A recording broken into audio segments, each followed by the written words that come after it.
नमस्कार, मैं हूं आपके साथ अनुष्का राय और आप देख रहे हैं आज का आईना न्यूज चैनल। आज सिरसा के भाजपा के महेश्वरी भवन में आयोजित प्रेस वार्ता में पत्रकारों से बातचीत कर रहे थे इन लोगों के चाटुकार लोग जो कुछ समय पहले ये कहते थे ये तो गढ़ है, लेकिन गठबंधन सरकार की टीमों द्वारा किए गए चुनाव प्रचार के बाद सारे समीकरण बिगड़ गए हैं।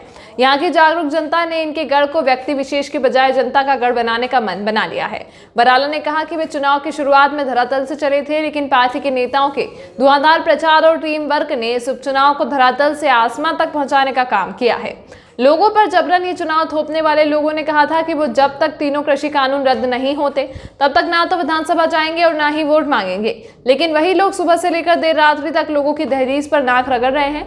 बात का धनी कहने वाले लोग अब सामने क्यों नहीं आ रहे? एलानाबाद विधानसभा की जनता इन अहंकारी व भय का माहौल पैदा करने वाले लोगों से तंग आ चुकी है और आजादी चाहती है। इसलिए आने वाली 30 अक्टूबर को अपने विवेक से मतदान करते हुए अहंकारी लोगों की बजाय विकास के नाम पर मुहर लगाएं और कमल का फूल खिलाने का काम करें। का आखिर असली वारिस कौन है? देखिए, ये चुनाव वारिस उनके विरासत का चुनाव नहीं है, ये एक बाई इलेक्शन है। उत्तर प्रदेश में जो चुनाव है उसमें कोई किसी की विरासत का चुनाव नहीं है। बाई इलेक्शन के डिफरेंट रीजन होते हैं। बाई इलेक्शन आ गया था उसमें जो देवलाल की विरासत तो पूरे प्रदेश में है, उनकी विरासत तो पूरे हरियाणा में है। तो इसे एक बाई इलेक्शन से कौन लड़ा, फिर कौन घर का सारे परिवार से थोड़ी लड़ रहे हैं। एक आदमी से विरासत का कोई ट्रांसफर थोड़ा ही जाता है। आप पत्रकार है, आपको भी तो सवाल पूछना चाहिए। इसमें कई विरासत का क्वेश्चन है। ये तो बातचीत का तब आंदोलन का कोई औचित्य बनता नहीं है। उसके बाद जब स्टे है और जो व्यक्ति इस्तीफा देता है विधानसभा से और वो ये कहता है कि जब तक समाधान नहीं होगा मैं वोट मांगने के लिए तो क्या मैं विधानसभा में नहीं जाऊंगा। ये हमने तो नहीं की बात की, उनकी तरफ से तो उसने इस्तीफा क्यों दिया? सारी बात सामने होने के बावजूद भी इस चुनाव की नौबत क्यों आई? और अगली बात, किसान, आपने रैलियों की बात की, जैसे चौधरी अजय सिंह जी ने भी अपनी बात में कहा और इधर रणजीत सिंह जी ने भी अपनी बात में एक बात दोहराई कि जो किसान नेता आए थे, अगर किसानों का मुद्दा उनके मन के अंदर गंभीरता के साथ होता तो उनका भी एक बीच का साथी यहाँ पर चुनाव लड़ रहा था। तो क्या एक भी उस रैली के अंदर अगर वो वास्तव में पूरी तरह से किसानों की होती, मैं ये नहीं कहता किसान उसमें नहीं थे, अगर वो मैं कहता हूँ कि पूरी तरह से किसानों की नहीं थी, क्योंकि राजनीतिक मंशा उसके पीछे थी, राजनीतिक लोग उसके पीछे थे। अगर वो राजनीतिक लोग, वो तो मुखिया अपने मुंह से कह के गए, एक कांग्रेस की तरफ इशारा और एक आईएनएलडी की तरफ इशारा, अगर वो किसानों की वास्तव में जो रैली होती तो किसान नेता जो इनके बीच का साथी, इनके बीच में इतने दिन से आंदोलन कर रहा, उसके बारे में भी तो शब्द कहते ना। चौधरी साहब, काम हो जाएगा। कितना बजट अब से पहले व्यय हुआ और कितना एस्टिमेट है जो निगोशिएशन कर पाओगे आप? ऐसा है, हमारे पीछे जब high power purchase committee meeting हुई थी तब ये हुआ था कि जितने ट्यूबवेल कनेक्शन है उसे फटाफट दिया जाए। और उसके लिए ये होता है कि जब फसल कटती है तो उस वक्त खेत खाली होते हैं, सब तारें ली जाती हैं, गाड़ियां ट्रैक्टर ली जाते हैं, तो पूरी स्टेट में होता है। उन दिनों में हम फोन लगाते हैं, बाकी दिनों तो फसल होती है तो फोन लग नहीं सकते।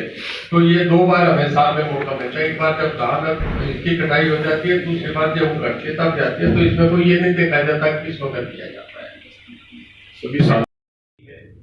कि यहाँ पर जो कुछ ऐसे लोग जो किसान के रूप में अलग अलग पार्टियों के कार्यकर्ता थे, उन्होंने और उनको जिस व्यक्ति का आशीर्वाद, इसका मैंने कहा कि अभय सिंह चौटाला के किले की बात लोग करते थे, वो उनके आशीर्वाद से उन्होंने ऐसा वातावरण बनाया हुआ था। लेकिन जब हम सब लोग मिल करके मैदान के अंदर गए, वोट मांगने के लिए गए, एक एक कार्यकर्ता गया, तो वो सारा का सारा जो है और इस प्रकार का वातावरण एक क्रिएट करने का प्रयास किया था, वो लगा कि एलाहाबाद विधानसभा क्षेत्र की जनता बहुत शांति से मतदान करवाना चाहती है, बहुत शांति से। ये लोकतंत्र का जो सबसे बड़ा पर्व है, सबसे बड़ा त्योहार है, जैसे हमारा सामाजिक त्योहार हिंदुओं का भी दीपावली आने वाला है, तो उस प्रकार से ये लोकतंत्र का सबसे बड़ा त्योहार होता है। तो यहाँ की जनता अब किसी एक व्यक्ति विशेष के किले को ढाने के लिए और अपने किले का निर्माण करने के लिए इस प्रकार का सारा जो भय का वातावरण था उसको समाप्त करके बैठी है। मुझे लगता है अगर बैरिकेडिंग हटी होगी तो उस कारण से हटी होगी। मेहरबानी करके हमारी पार्टी का जो गठबंधन और गोविंद कांडा जिन्होंने भारतीय जनता पार्टी ज्वाइन की और उनको भारतीय जनता पार्टी ने अपना उम्मीदवार बनाया, और जहां तक रोपा की बात है, गोपाल कांडा जी की बात है, हमारे उम्मीदवार के बड़े भाई, आप सब ने देखा कि हर गांव में जाकर के उन्होंने हमारे गठबंधन के प्रत्याशी के लिए वोट मांगने का काम पूरे दमखम के साथ किया। अब आप लोगों ने भी देखा, हमने भी देखा आपके साथ। इस चुनाव के दो मुख्य सवाल हमें लगता थे। पहला सवाल तो उम्मीदवारी को लेकर जो साथी उठा रहे हैं वो था, और दूसरा सवाल कृषि कानूनों को लेकर जो आंदोलन था। ये दो सवाल थे। दोनों सवालों पर ही जो आपके जो पूरी कैंपेन थी इलेक्शन की, ये 26 दिन की जो पीछे थी, ये कहीं टाल मटोल सी वाली रही। पहला जो सवाल था जो जिसको आप आरोप मुक्ति का आपने इंतजार नहीं किया, गोपाल कांडा की मैं बात कर रहा हूं, और आपने उनको अपनी कैंपेन में उतार दिया। आपके स्टार प्रचारक की तरह उन्होंने प्रचार किया पूरे चुनाव। दूसरा जो कृषि कानूनों को लेकर जो सवाल था, उसमें आप ये कहते हैं कि नैलो के लोग थे, जबकि बहुत बड़ी बड़ी दो रैलियां यहाँ पर हुई हैं, चोपटा में और इलाहाबाद में। वो अगर सभी नैलो के लोग थे तो ये तो फिर बहुत बड़ी बात आपके लिए बड़ी मुसीबत हो सकती है। देखिए, जहां तक पहले सवाल के गोपाल कांडा अपने भाई के लिए उन्होंने डट के प्रचार किया, उसकी जिम्मेवारी बनती है। और वो विरोध की आपके पास कोई तस्वीर है तो दिखा दो। मैंने पहले भी मीडिया से कहा है, और विरोध तो मैं भारतीय जनता पार्टी का भी चुनाव में करता था। राजनीतिक तौर पे विरोधी थे तब तक थे, आज हम साथी हैं, साथ मिलकर के सरकार चला रहे गठबंधन में, और वो भी हमारे सहयोगी हैं। कल को आप ये कहोगे चौधरी रणजीत सिंह का आप विरोध करते थे, राजनीतिक तौर पे करता था, परंतु आज हम साथ हैं, इकट्ठे मिलकर के काम कर रहे हैं। सिंह जी, जैसे आपने कहा कि संयुक्त किसान मोर्चा के अलग, तो क्या लगता है क्या इन नेताओं की अलग अलग गतिविधियों से एक पवित्र किसान आंदोलन को ठेस नहीं पहुंची? किसान आंदोलन की आड़ में ये राजनीतिक लोग रोटियां सेकने का काम कर रहे हैं। मैं टिकेत जी से भी पूछना चाहूंगा कि उत्तर प्रदेश में क्या राजनीतिक कार्यक्रम नहीं होते? वहां कोई टोल नहीं है? वहां जाकर के तो सरकार का विरोध क्यों नहीं करते? ये पंजाब के जो 43 लोग दिल्ली बॉर्डर पे बैठे हैं, हरियाणा में कुरुक्षेत्र चले जाते हैं, करनाल चले जाते हैं, सिरसा आ जाते हैं, पंजाब में जाकर के क्यों विरोध नहीं करते?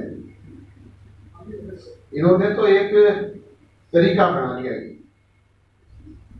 सर पीछे पीछे रहे। देखिए, सभी साथियों से निवेदन है कि हर साथी केवल एक सवाल पूछे, संख्या ज्यादा है, समय जो बीजेपी की है या फिर जो प्रत्याशी आपके हैं गोविंद कांडा, उनके लिए की गई है, मंच पर मौजूद नहीं है, किसी भी वक्ता ने उनके लिए उनका नाम लेकर के आपसे बेनती वोट नहीं मांगे। देखिए, एक तो बात ये है कि आज वोट मांगने के लिए हम यहाँ इकट्ठे नहीं हुए। वोट का प्रचार का समय जो था 72 घंटे पहले पूरा हो चुका है। आज हम सब दोनों पार्टियों के गठबंधन के नेता चौधरी रणजीत सिंह जी और हमारे जिला के अध्यक्ष, हम सब लोग आपसे आखिरी समय में, जैसे चौधरी रणजीत सिंह जी ने भी अपनी बात में कहा, एक औपचारिक रूप से बातचीत जो मीडिया के साथ होती है वो करने के लिए आए हैं। इसलिए सब इकट्ठे होकर के, ये हमारा गठबंधन है और गठबंधन के नेता अब तक चुनाव में हम कैसे कैसे आगे बढ़े और क्या क्या घटनाक्रम हुए, किस प्रकार से हम लोगों ने काम किया, किस प्रकार से विरोधियों के दम को मिटाने के लिए, उसको अहंकार को खत्म करने के लिए, और दोनों के चाटुकार लोग जो कहते हैं जुबान का धनी, ये सारी बातें आपके सामने रखने के लिए हम इकट्ठे हुए। कि भारतीय जनता पार्टी ने जो अपना हेड ऑफिस बनाया, वो सिरसा बनाया, और अभी तक आप लोगों ने, हम इलाहाबाद के प्रेस मीडिया के लिए जो एक भी कॉन्फ्रेंस मेरे ख्याल से वहाँ पे नहीं की है, अगर की है तो मेरे नॉलेज में नहीं है।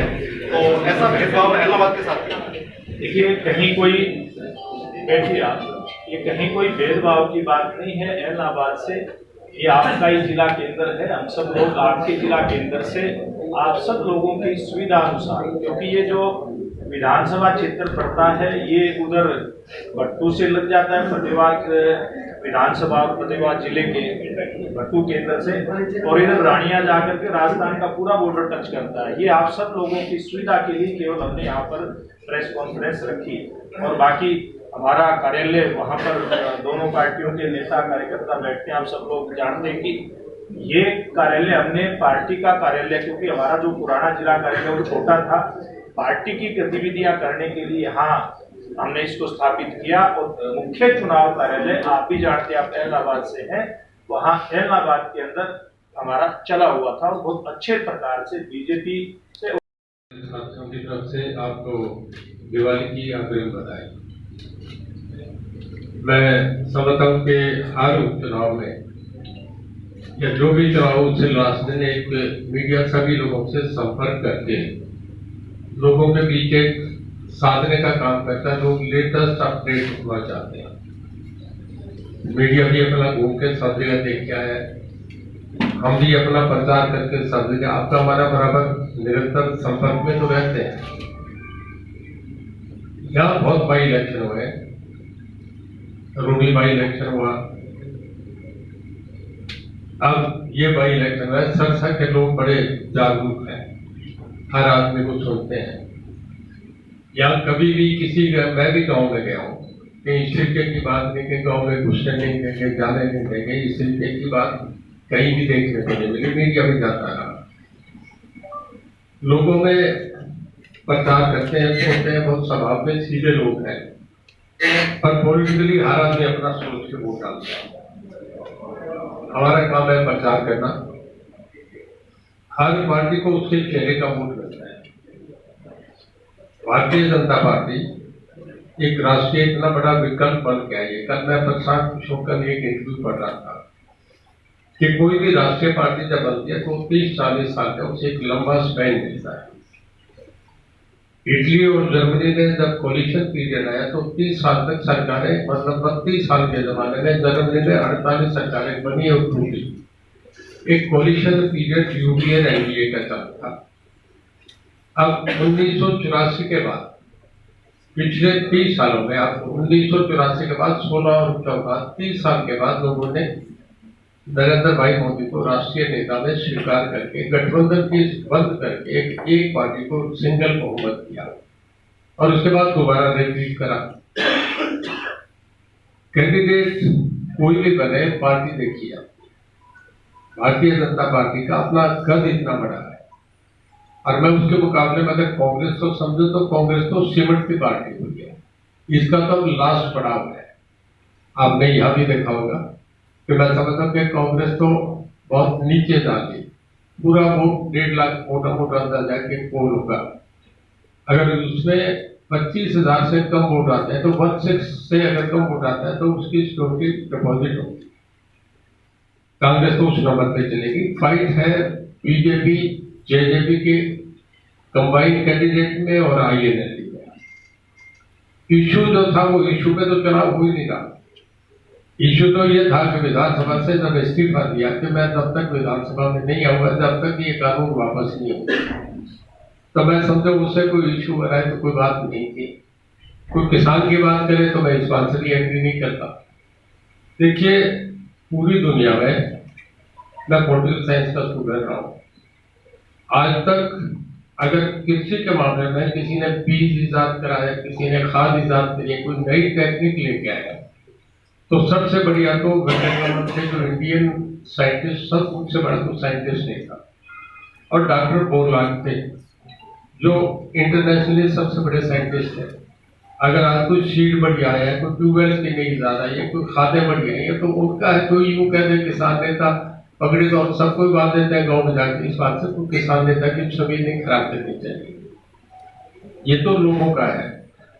आज सामने इशू है उसमें एक कैंडिडेट यहाँ से बनते रहे, कई सालों से बराबर ये पोस्ट थी, जो देवीलाल का पुराना गढ़ हुआ करता था, तो लोगों की कुछ मानसिकताएं होती है, बन जाती हैं, तो उस गढ़ को तोड़ के भारतीय जनता पार्टी उस पार्टी में आके उस जगह अपना एक बहुत बड़ी पहचान बना के बराबर खड़े हो जाना और उनके हालात नाजुक कर देने बहुत बड़ी बात है।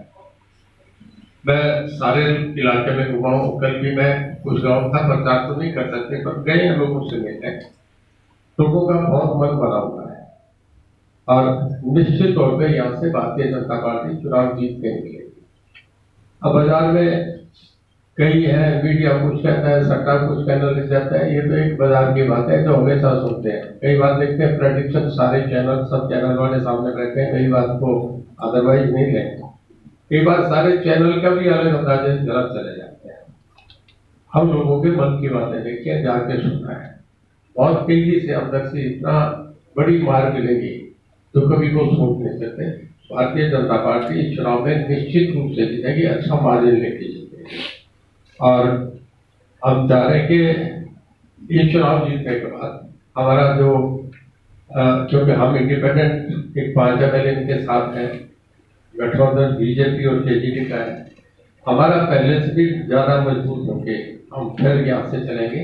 लोगों ने आचार्य नरेंद्र मोदी जी के और हमारे माननीय मुख्यमंत्री जी के जो बढ़िया काम करें, जिसमें आम लोगों को सीधा पार्टिसिपेट करने का मौका मिला, हर आदमी को बिना किसी कहते हैं कि कोई कुछ बिना खर्च किए बिना कुछ करे, हर आदमी को, सामान्य आदमी को घर बैठे नौकरियां मिली, इलाके के जो विकास हुआ उस बात को मेरे हल्के में मैंने देखा 20 गाँव में इतना पानी गया है जो कभी भी नहीं आया, मुख्य का पानी लोगों में गया है, जो किसानों की हालात बदले हैं, जो फंसे हुए हैं, उसका हिसाब से हर आदमी ने सोच के कहा कि किसानों के लिए इससे बढ़िया कोई की बात नहीं हो सकती।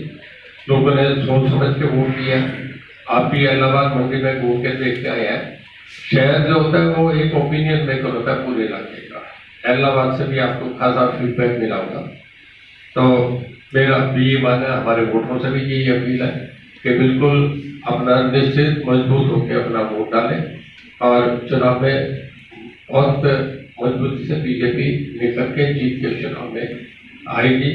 और मेरा ये मानना है कि चुनाव बहुत शांतिपूर्वक तरीके से, कल लास्ट डे है, कल और कल आज 29 हो गया, कल 30 है, कल वोट संपन्न होगा।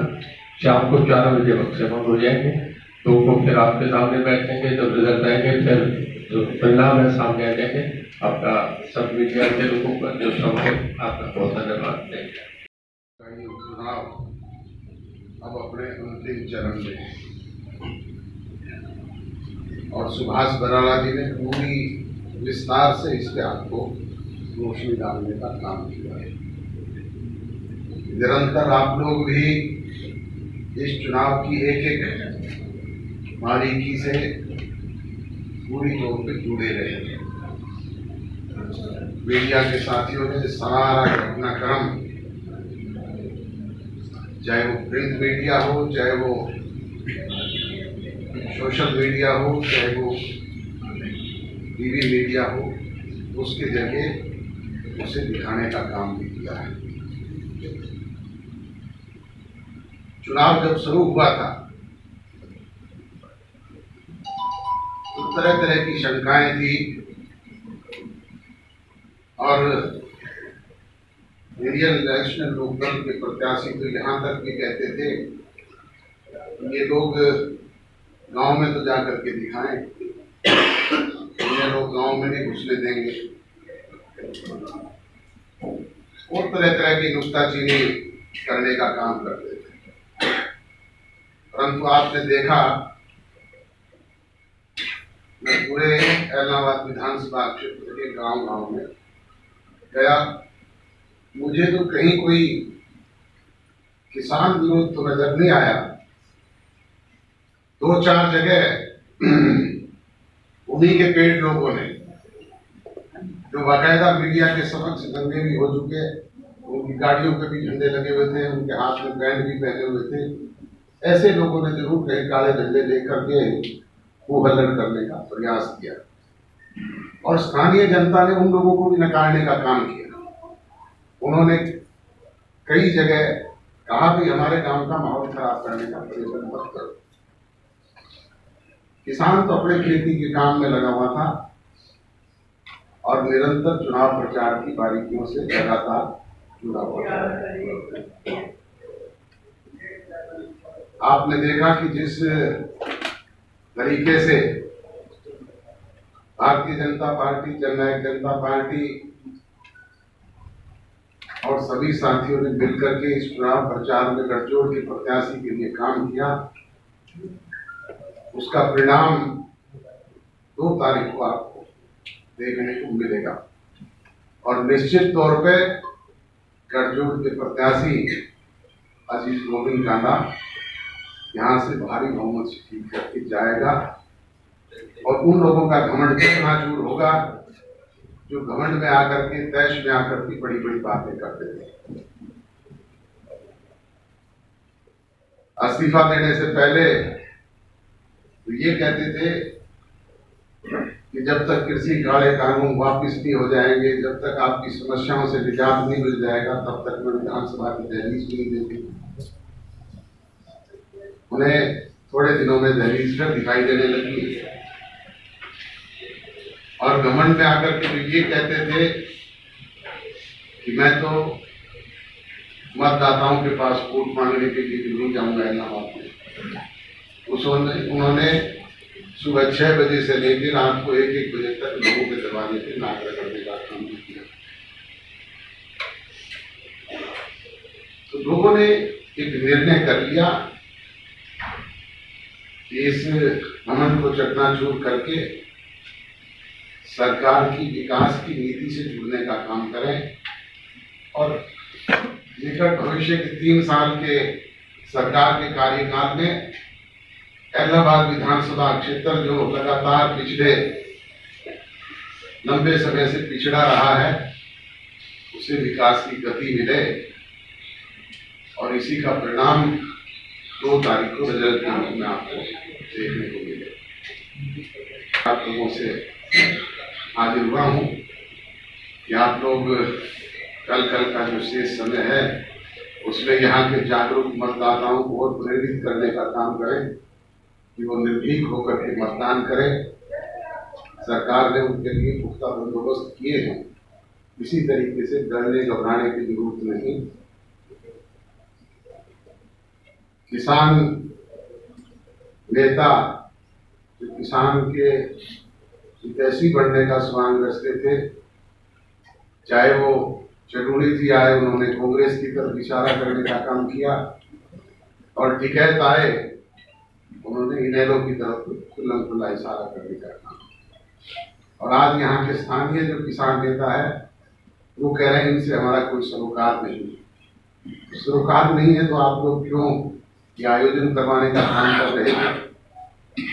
ये सब लोग उसी थैली के चक्के बदले हैं, तो इनको भी उजागर करने का काम करें। और निरंतर जो प्रयास अब मतदाताओं के साथ साथ हमारे वर्कर्स को भी धमकाने का सिलसिला शुरू कर रखा है, उन्हें डरने घबराने की जरूरत नहीं हो, निर्भीक होकर के मतदान करें। धन्यवाद। हम किसी एक व्यक्ति की चौधर नहीं, इलाहाबाद विधानसभा क्षेत्र की जनता की चौधर की बात करेंगे, जिसकी बात कभी चौधरी देवीलाल जी किया करते। तो इस प्रकार का वातावरण आज है। लेकिन मैं एक बात को दोहराना चाहूंगा कि अभय सिंह चौटाला के आसपास के लोग और वो खुद ये एक बात कहते रहे कि जब तक बिल वापसी नहीं होगी मैं विधानसभा का मुंह नहीं देखूंगा। तो उनके आसपास के जो चाटुकार लोग हैं वो एक बात कहते हैं कि अभय सिंह चौटाला बात के धनी।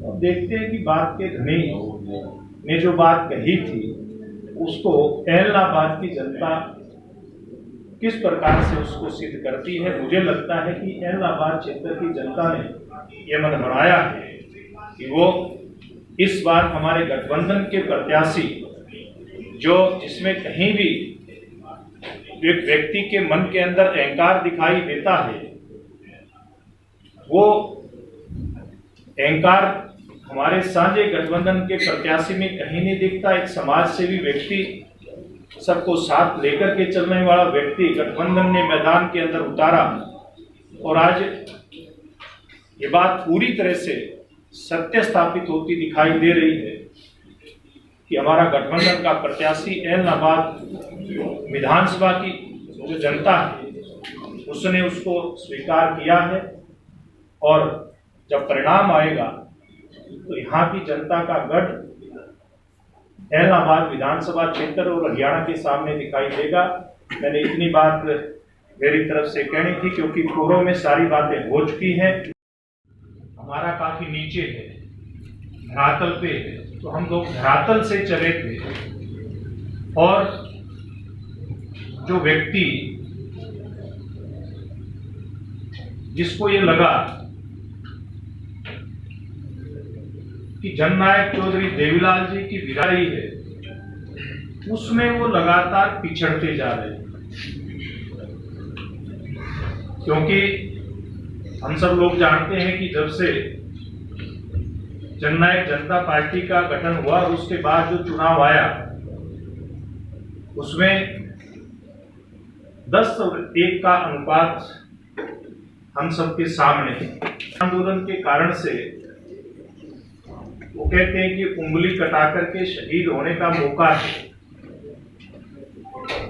और अपने आप को स्थापित करते हुए चौधरी देवीलाल जी की विरासत को अपनाने का, उस पर कब्जा करने का मौका है। तो उन्होंने ये पता होने के बावजूद भी ये कानून स्टे है, केंद्र सरकार ने रोक लगाई है, उसके बावजूद भी ये इस्तीफा दिया और इस्तीफा देने के बाद जैसी चर्चा थी कि मैं जब तक ये कानून वापस नहीं होंगे विधानसभा का मुंह नहीं देखूंगा, ऐसी बातें कहते रहे। और इनके आसपास के लोग एक बात कहते रहे, ये ऐलनाबाद तो INLD का और अजय सिंह चौटाला का गढ़ है। लेकिन आपके माध्यम से बताना चाहूंगा कि ये पूरी टीम, जननायक जनता पार्टी की टीम, भारतीय जनता पार्टी की टीम, चौधरी रणजीत सिंह जी और सब ने मिल करके ऐलनाबाद की जनता के बीच में जिस प्रकार से प्रचार किया और जिस प्रकार से ऐलनाबाद विधानसभा क्षेत्र की जनता ने इस चुनाव को धरातल से उठा करके ऊपर पहुंचाया, तो मैं कह सकता हूं कि ये गढ़ अब किसी व्यक्ति विशेष का नहीं होकर के ये गढ़ ऐलनाबाद विधानसभा क्षेत्र की जनता का गढ़ ये बनने जा रहा है। से एक ऐसा मौका है जिसमें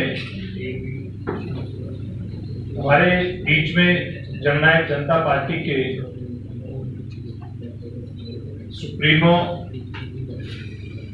चौधरी अजय सिंह चौटाला जी, हरियाणा की राजनीति में बड़ा वरिष्ठ नाम, हरियाणा सरकार में मंत्री चौधरी रणजीत सिंह जी हैं, सरदार निशान सिंह जी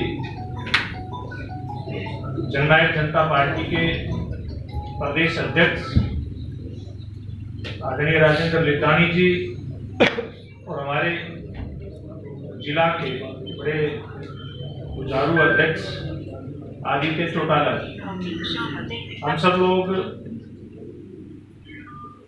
मिल करके इस चुनावी जंग में उतरे और 7 तारीख को जब नॉमिनेशन फाइल किया था उस समय से लेकर के कि हम सब गठबंधन के नेताओं की टीम एक एक हमारी पार्टियों का कार्यकर्ता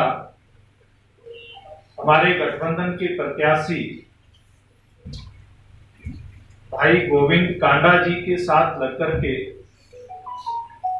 और इस चुनाव को, जैसे मैंने पहली प्रेस कॉन्फ्रेंस में भी कहा था, अभी तक के लिए फिलहाल इतना ही। खबरों के साथ बने रहने के लिए देखते रहिए आज का आईना न्यूज चैनल।